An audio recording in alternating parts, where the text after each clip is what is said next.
welcome back to the channel.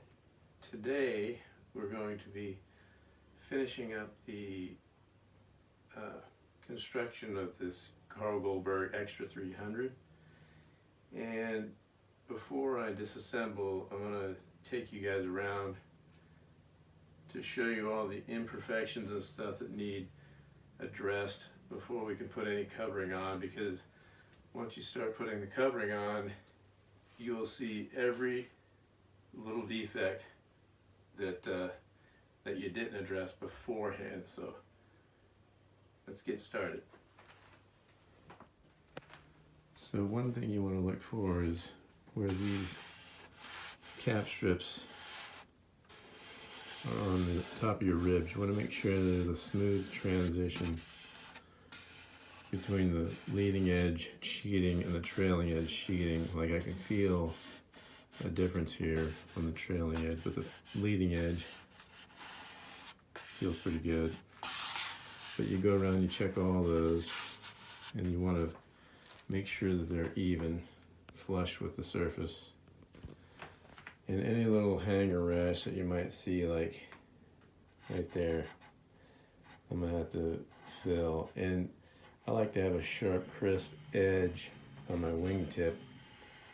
And the way I did that was I first sanded it to shape, and then I took some thin CA and just put it on the edge and wiped it with my finger, and then you sand it smooth, and it'll take a pretty good ding before it'll actually dent the wood, and it makes the tip look nice and sharp.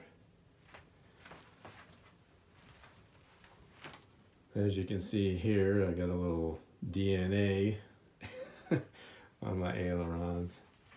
That happens sometimes when you're working with balsa and X-Acto knives. So another thing you might want to look at is, like here, I got some hanger rash. And like these pinholes, those will all need to be filled. Otherwise they will show through the covering.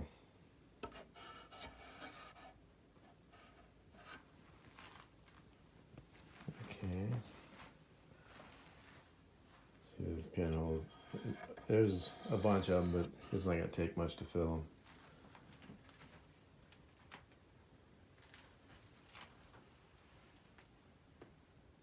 them. And this one looks pretty good. So that'll be all I'm going to show as far as imperfections. I think that's, I don't know, there's probably more. There's going to be more when I get the plane taken apart. I just know it. So until I start the disassembly process, we'll head to the next spot, or the next step in the process. So now we'll begin the disassembly of the Extra 300 to start the finishing of the wood in prep for the ultra coat. I chose ultra coat because it's more readily available, and monocoat, it's really getting hard to find the colors I want. Yet they're all in back order, the ones I wanted. So we'll use ultra coat. I've used it before, and it works just the same. So let's begin the process.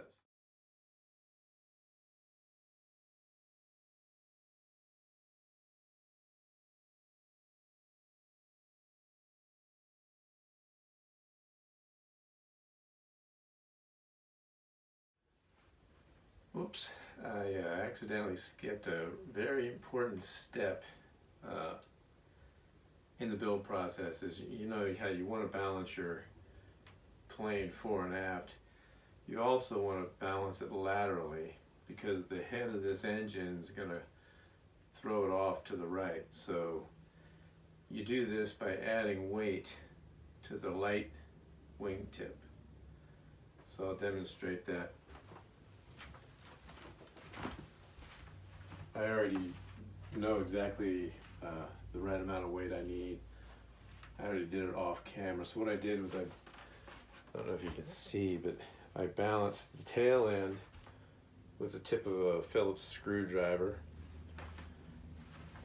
and on the front end I just have some copper wire. So without the weight on the light tip,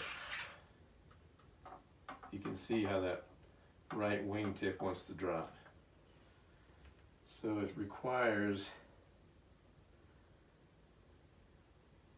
a 1/2 ounce of lead on the wingtip. And I like to do the lead weight on the very end of the wingtip so I don't have to add as much. And I'll put that on the inside. Oh, epoxied in there. But as you can see, with that 1/2 ounce, it's perfectly balanced laterally. It'll fly and track better in maneuvers with the laterally balanced aircraft.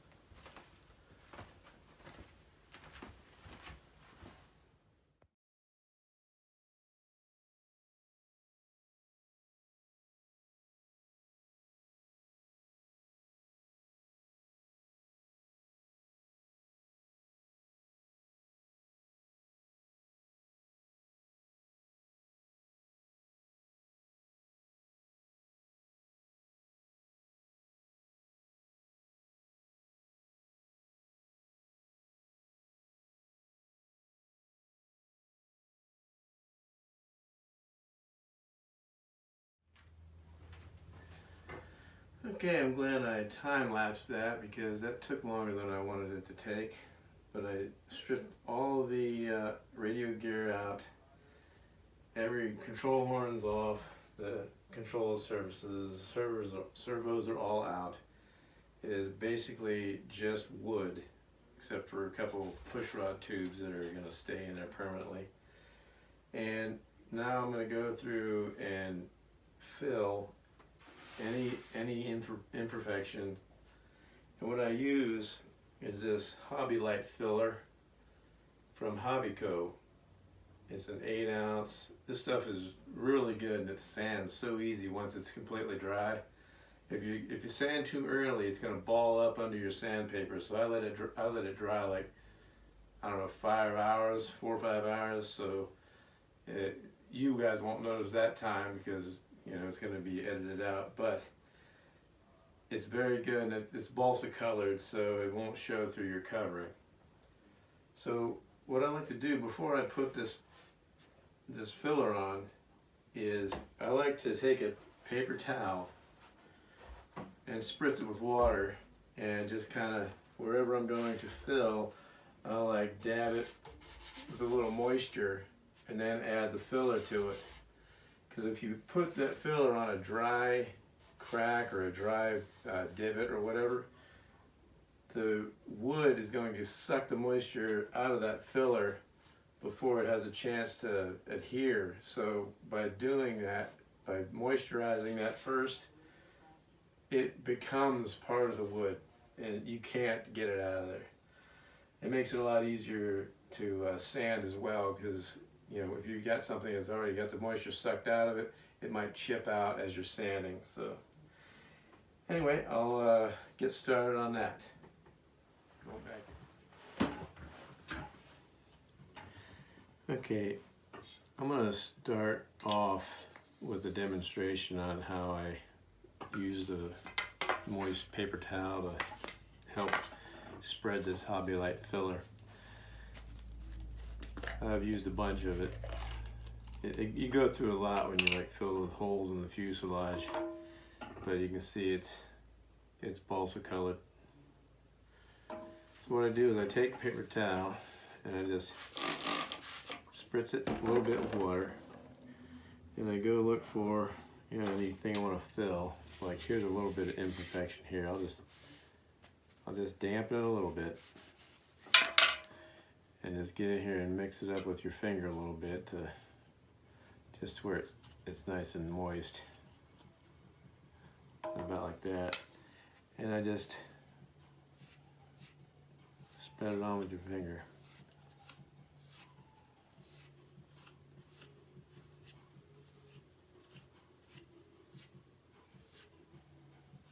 You don't want to put too much on. You don't want to have to sand all day, but that's basically what it looks like on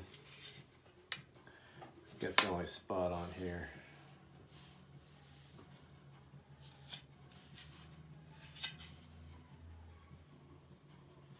Yeah. And then look on this one. There's a little spot there, so I'll just take that, damp it a little bit.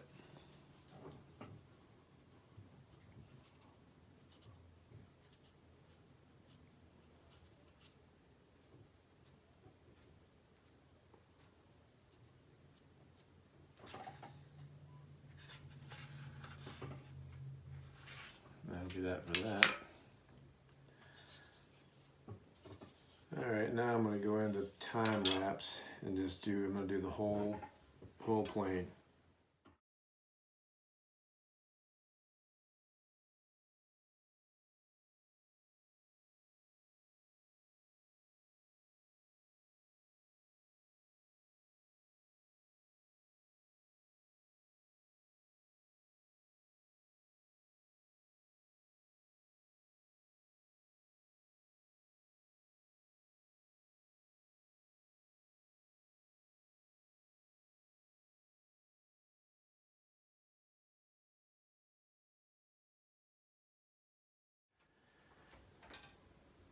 Well, that'll do it for filling all the imperfections and the divots in the wood.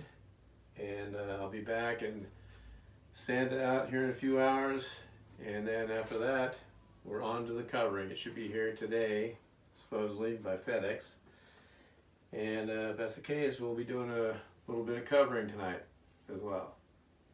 We'll see you in a bit.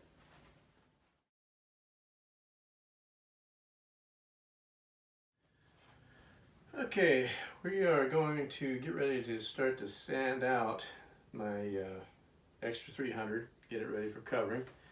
I did get all my covering today, red, white, blue, and black. Not sure of the design yet, but I might just play it by ear. So, I'm going to start off by saying that you might notice something different about this. I realized that I was missing something, so I had to add a little bracket here so that I can put my fuel filler valve in there. So I put that in, and now I'm ready to sand out. So let's get started. I'm going to start with that. I got 220 and 320 grit sandpaper. I'm going to sand this little area with 220 because you can't really put a T-bar on it because it kind of concaves a little bit. Let me start sanding.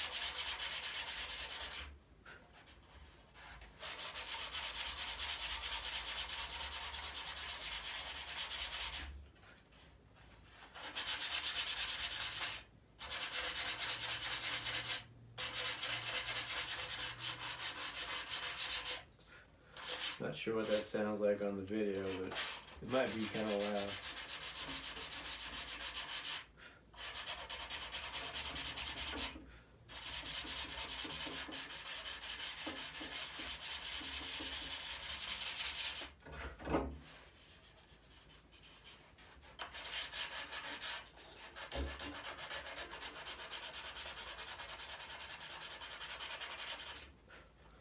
Okay, I think I'm going to go with time lapse.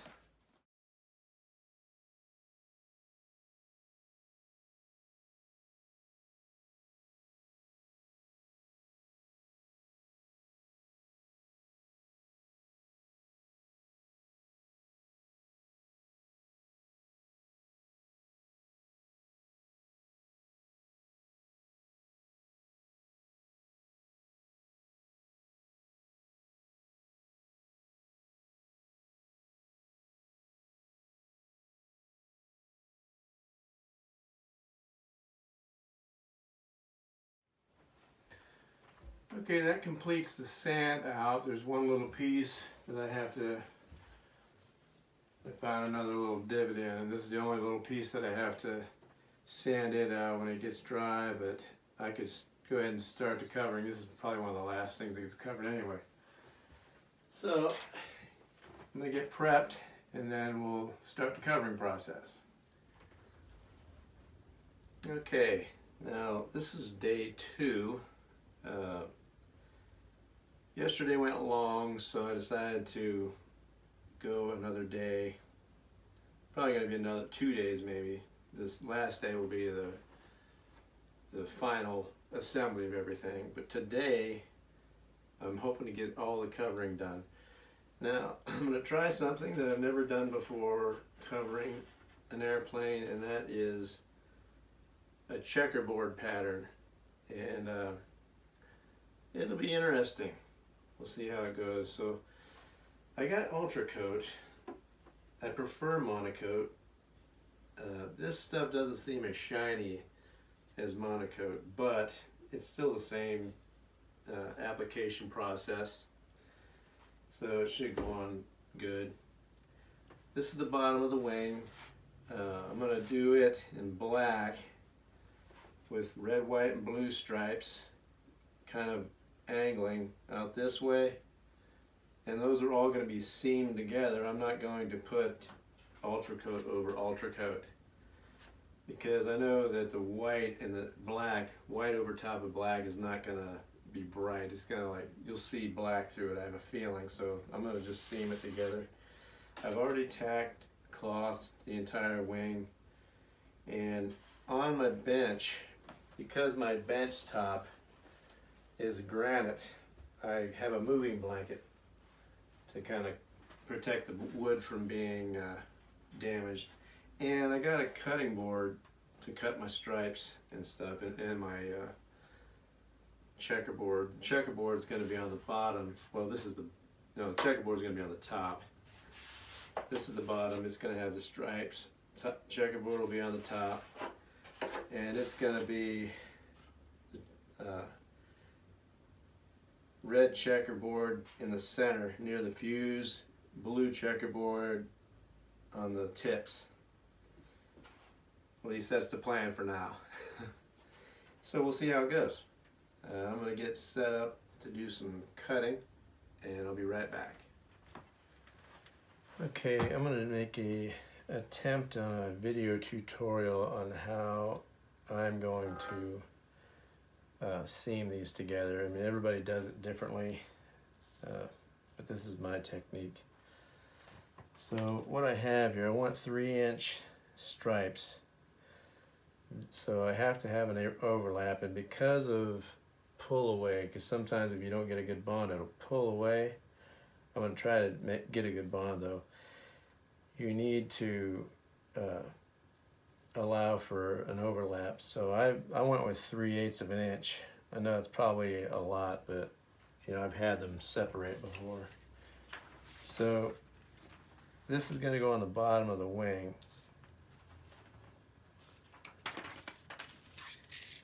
Basically like that. This is 3 3/4 of an inch. This is 3 3/8. This is 3 3/8. That way, when I go to put the black next to these, I'll have 3 3-inch red, white, and blue stripes. And so what I start off doing, I want to make sure I don't get that in my iron, is I'll go and make dots at 3/8 inch. I'll just do one side at a time.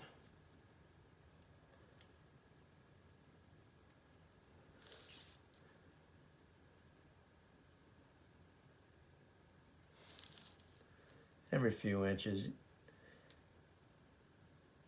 They don't have to be real close together. Dang light, it's hard for me to see.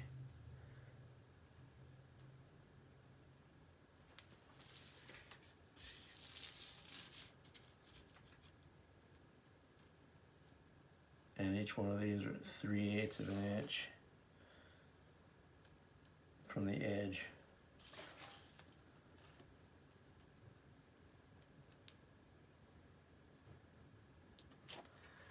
I'll go up here and do the same. Hopefully you can see this in the video.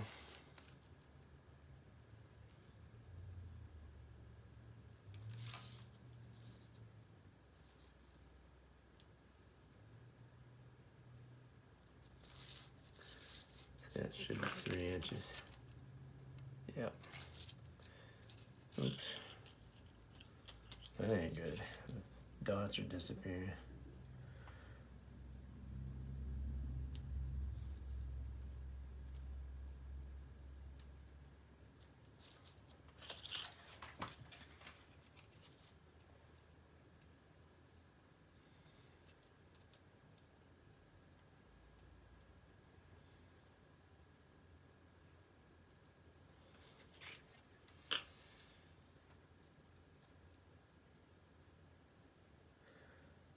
This is gonna make or break my covering job if I don't get this right. I might as well just put ultra coat over ultra coat, which I don't really want to do.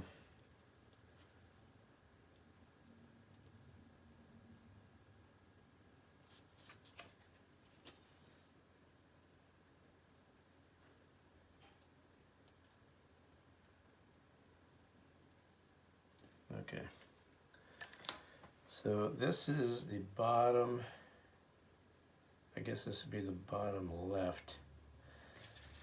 So when I go to, the wingtip's going to be over here, red goes toward the wingtip, so whatever I do here I have to do opposite. Actually I don't have to, I was going to angle these like this, but I don't really have to, I don't think. So what you have to do is you got to peel this off.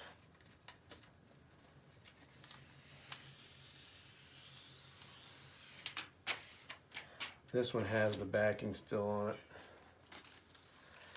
And you just lay this over it.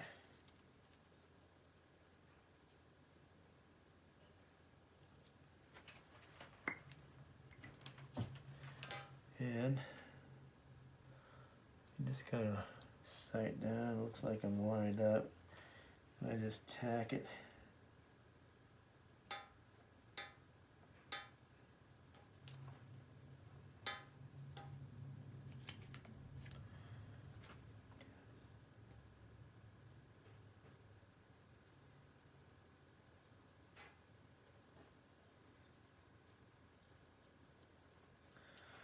And just go along like that.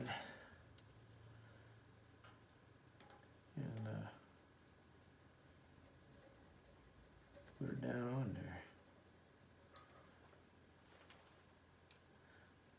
Hard to use these trim irons because they're so tiny you don't know what's touching.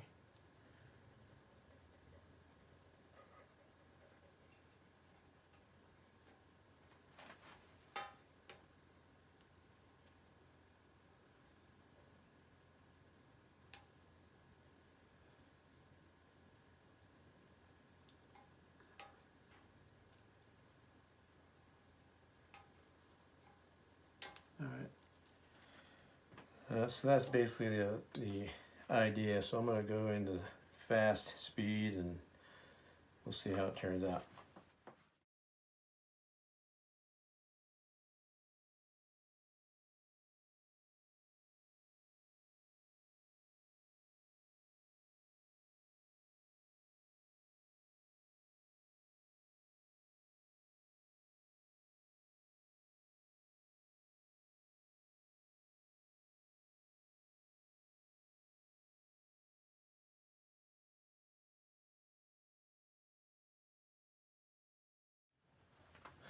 Okay, there's the finished seaming of the red, white, and blue, and it's pretty much dead on 3 inches. Matter of fact, it is dead on 3 inches. Now what I have to do is I have to come across here. I think I might utilize one of these things so I don't glue my covering to the dang table. I don't want to do that. So I'll just leave that like that. And I'm going to put black this way. It's got to overlap.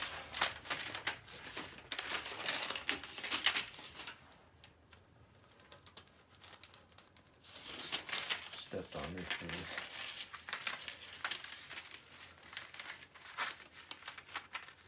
Maybe I'll even tape that down. Just to keep it straight.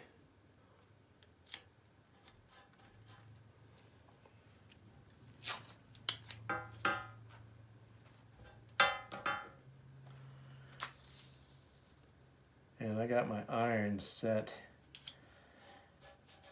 at almost the, matter of fact, it is the highest setting, 305 degrees. It's a cover right trim iron. And it does a good job at doing this.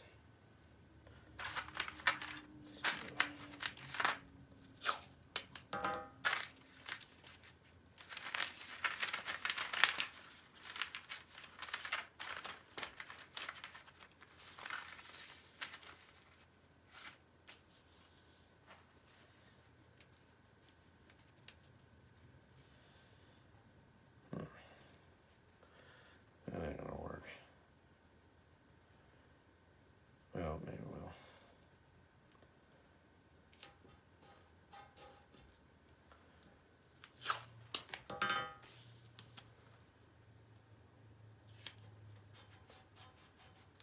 And the same thing, I gotta go through and do 1/8 inch or 3/8 of an inch dots on either side here and just align my black to it.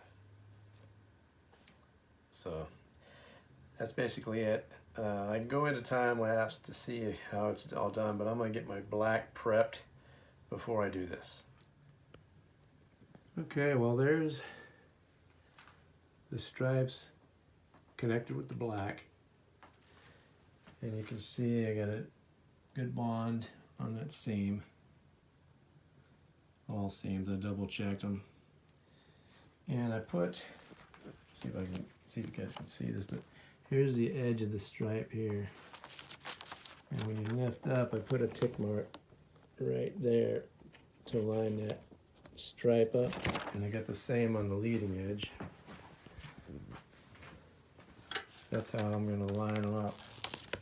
See, right there. It lines up exactly with this line, not the line underneath, because the line underneath is the overlap. But basically, I don't know how I can, see if I can get this better, but those stripes are going to be angled out just like that, and the other side will be a mirror image. This is the bottom side of the wing. So I'm going to put it on time lapse and get to covering.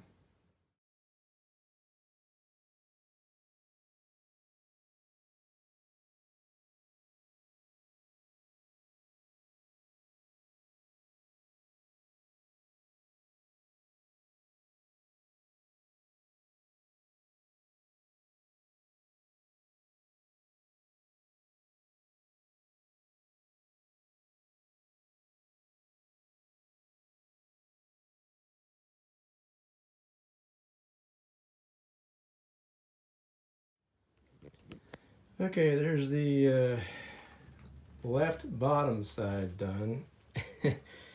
As you can tell, that took a long time to get it perfect. And you'll probably notice that I screwed up and got my stripes in the wrong spot, and I had to rip up the covering. But here she is.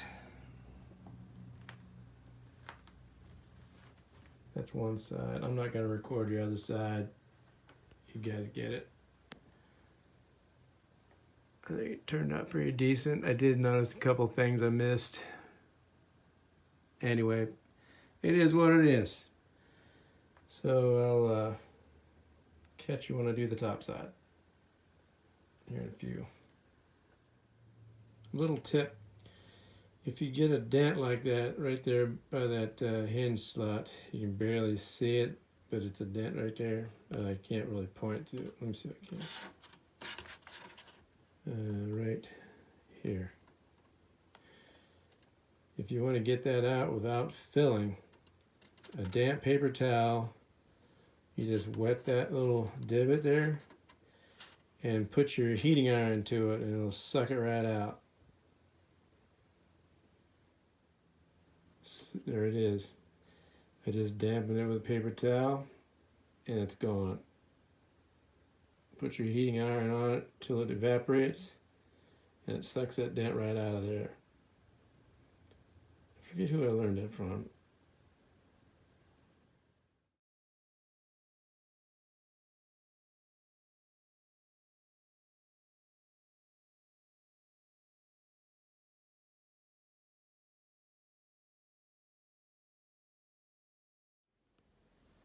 Well, I got a lot done. I got the bottom wing completely done.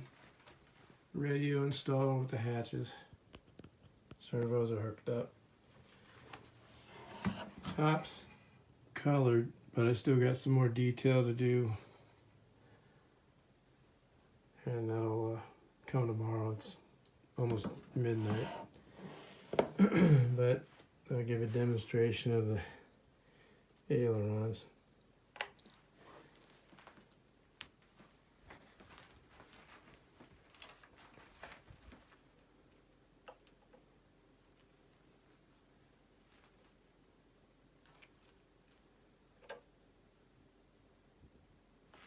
Yeah, helps if you plug them in.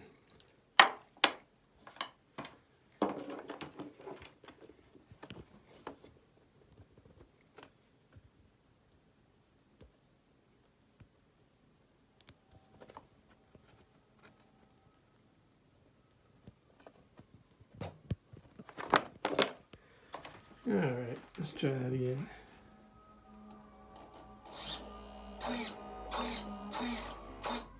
Works perfect. Battery's going dead. All right, that'll be it for tonight. I'm going to bed. Day 3 tomorrow. Let's start the top of the wing.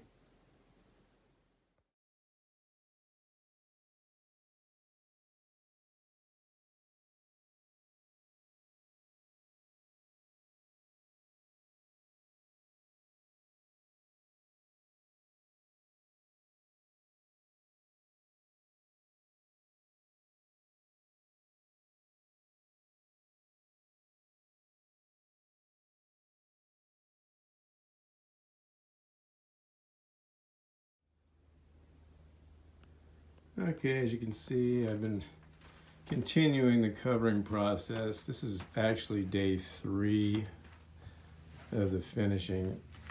And the reason it's taking me so long is I want it to be as good as I can get it, and I don't want to rush through it. I'm still working on the wing. I have an idea for the fuselage and tail. The horizontal stabilizer is going to kind of mimic the wing, top and bottom. I'll see if I can show the bottom. As you can see, it's got black with red, white, and blue on both sides, so that'll be transferred to the horizontal stabilizer. And the top will do the same thing. And I was thinking about putting black and white checkerboard coming like at an angle out from the front of the leading edge. Not sure. I'm kind of liking the simple look like this so far, but if you have any suggestions, put them in the comment box. But I'm going to post this video now, and then I'll do another video of the finish up of it. But I think it'll turn out pretty good. So if you like this type of content, please like and subscribe to my channel, share my videos, and be sure to hit that notification bell so that you can be notified when I post new videos. Thanks for watching.